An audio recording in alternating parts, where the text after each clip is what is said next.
Los mapas a lo largo de toda la historia de la humanidad han sido una constante.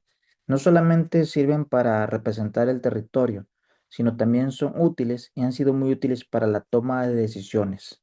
Los mapas nos ayudan a gestionar la complejidad del mundo real y reducirla a algo muy simple, algo visual, algo que nos permite tomar decisiones.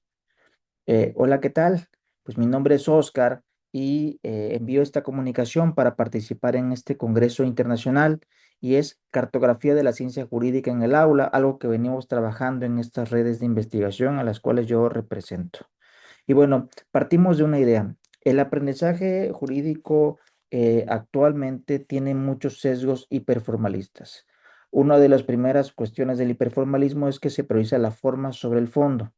Y en este caso destacamos el tema de, se vuelve muy acumulativo, sobre todo de bibliografía, sin una manera crítica de poder seleccionarse la información. De ahí la cartografía de la ciencia. Como saben, actualmente tenemos una enorme abundancia de datos y a raíz de esos millones de datos que cada vez más crecen, surgen diversas preguntas y es, ¿cómo podemos navegar en este océano de información sin perder el rumbo? Bueno, la cartografía del conocimiento, que es un área que venimos trabajando en la ciencia jurídica, pues ya tiene sus antecedentes muy importantes.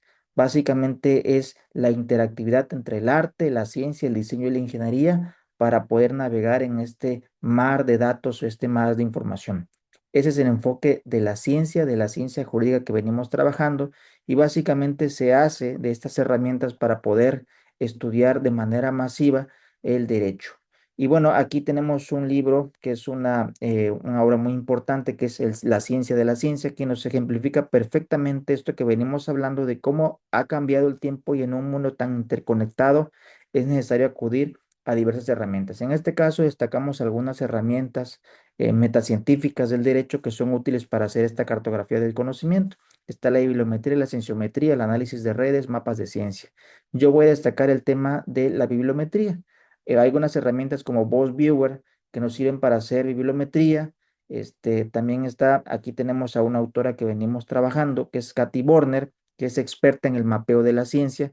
Y bueno, el mapeo de la ciencia ha servido para muchas cosas y una de las cosas más evidentes es evidenciar la poca interactividad que tiene el derecho. Y miren, para hacer esto más dinámico, aquí tengo un artículo publicado en PLOS ONE que habla acerca de las disciplinas y como podrán ver ustedes, el derecho se encuentra aquí en este clúster aislado de las demás ciencias. Mientras las demás ciencias tienen una interactividad muy profunda, en el derecho podemos constatar que esa interactividad básicamente es poca, con sociología, con estudios internacionales, ¿no? Estos mapeos de la ciencia nos sirven para poder ubicarnos perfectamente y tomar mejores decisiones en este caso. Aquí pongo un caso de estudio que nos fue útil para este tema de cartografía de la ciencia, que es el caso de la tesis doctoral que estuve realizando. Y básicamente la cartografía de la ciencia me permitió buscar información sobre justicia climática de manera masiva en redes sociales, en redes de base de datos como Scopus, Elsevier, Springer, y con ello construir redes de conocimiento que nos permitieron identificar aquellos conceptos que tienen una interrelación con este nodo principal de que es justicia climática. Esto me permitió no solamente encontrar conceptos que están vinculados con justicia climática, sino también autores y autoras que tienen una vinculación y así poder sacar algunas conclusiones y a su vez poder hacer mapas, trazar redes, detectar centros de investigación, universidades donde están trabajando, donde están vinculando y a su vez están haciendo trabajo colaborativo y también detectar qué entornos, qué universidades o qué países no tienen esa interactividad, ¿no?